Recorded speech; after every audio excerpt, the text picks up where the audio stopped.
Hey, how we doing? It's JJ. I'm just out for a little bit of a wander for my 1 hour of exercise today, and yeah, stunning view behind me, rolling fields, crops starting to come through, the rape field starting to come through. I'm not sure if that picks it up, but I'm just walking along this track, and yeah, it just shows you what nature's larder it can be. So all the way along here, we've got cleavers, the old sticky bud cleavers, and we've got nettles of a few different varieties. But whilst walking along this track, I have seen loads of this. Can you see this behind me? Let me just bring you in. So this stuff here, let me just pick one carefully. So this stuff here, okay, is Jack-By-The-Hedge. Okay, Jack-By-The-Hedge. Now, Jack-By-The-Hedge also goes by the name of, so I'm just going to adjust my tripod, garlic mustard, and penny hedge, poor man's mustard, or poor man's garlic.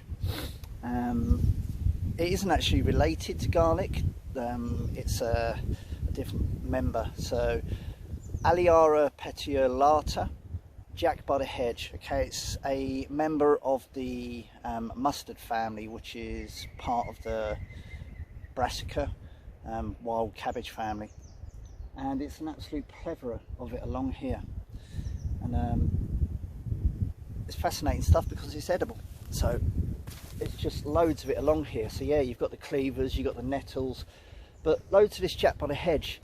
And you know what, in the last few years, you know, like Ramson wild garlic and that has been, you know, like the real fashionable one, but Jack-By-The-Hedge really gets overlooked. And I'm just going to pop in away here off the bank. Pop you in here. Lovely little bit of bluebell wood, because there's some of it here, so I'm just going to adjust you.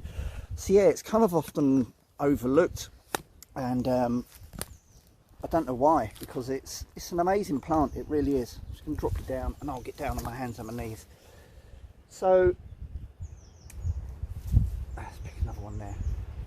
Really easy to distinguish. Okay, the leaves, they're heart-shaped.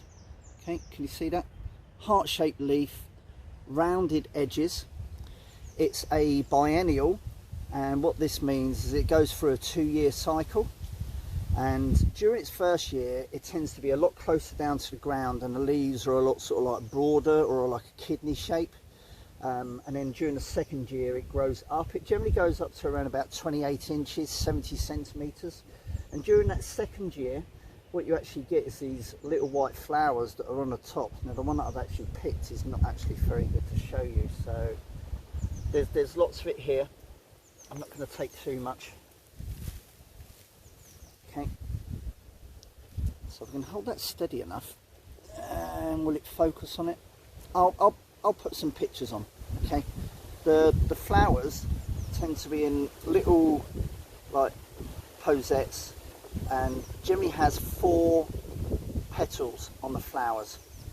Okay, and as it gets older you get a stalk that comes up, and then you get seeds that come off of these, and they scatter thousands of seeds and that everywhere.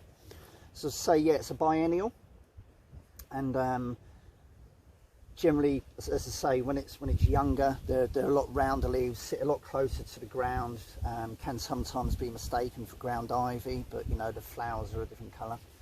And yeah, during its second year it grows up a lot higher, and you get these lovely little white flowers. Now all of the plant is edible on this.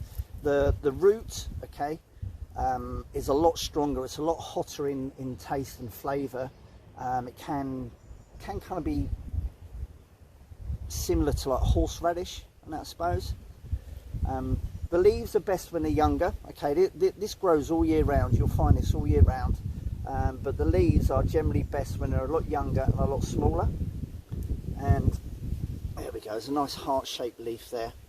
Okay, if you just roll these up, rough them up, just bruise them a little bit, you get that garlic smell. You really do. It's not as strong or intense as Ramsden wild garlic, okay, but for those that like garlic, this is a nice alternative because it's not as strong as its namesake. As I say, it's not actually related to garlic, okay, it's a different part of the species and family. Yeah, you can use the root and make like a horseradish. The leaves, I say, finely chop them up, add them to salads and things like that. Again, the leaves, okay, if you really finely chop them up and dice them, and you can add some garlic to it, and it goes really, really well with lamb. So you can add this to almost like a mint sauce, add some mint, add a bit of garlic, add a bit of Jack-By-The-Hedge, makes a real nice, not as intense little sauce to go with lamb. So it's a fascinating wild edible. It can be foraged, okay. It can be pretty invasive.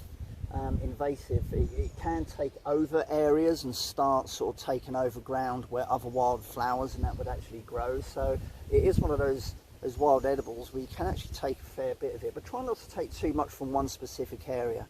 And that's it does grow pretty rapidly.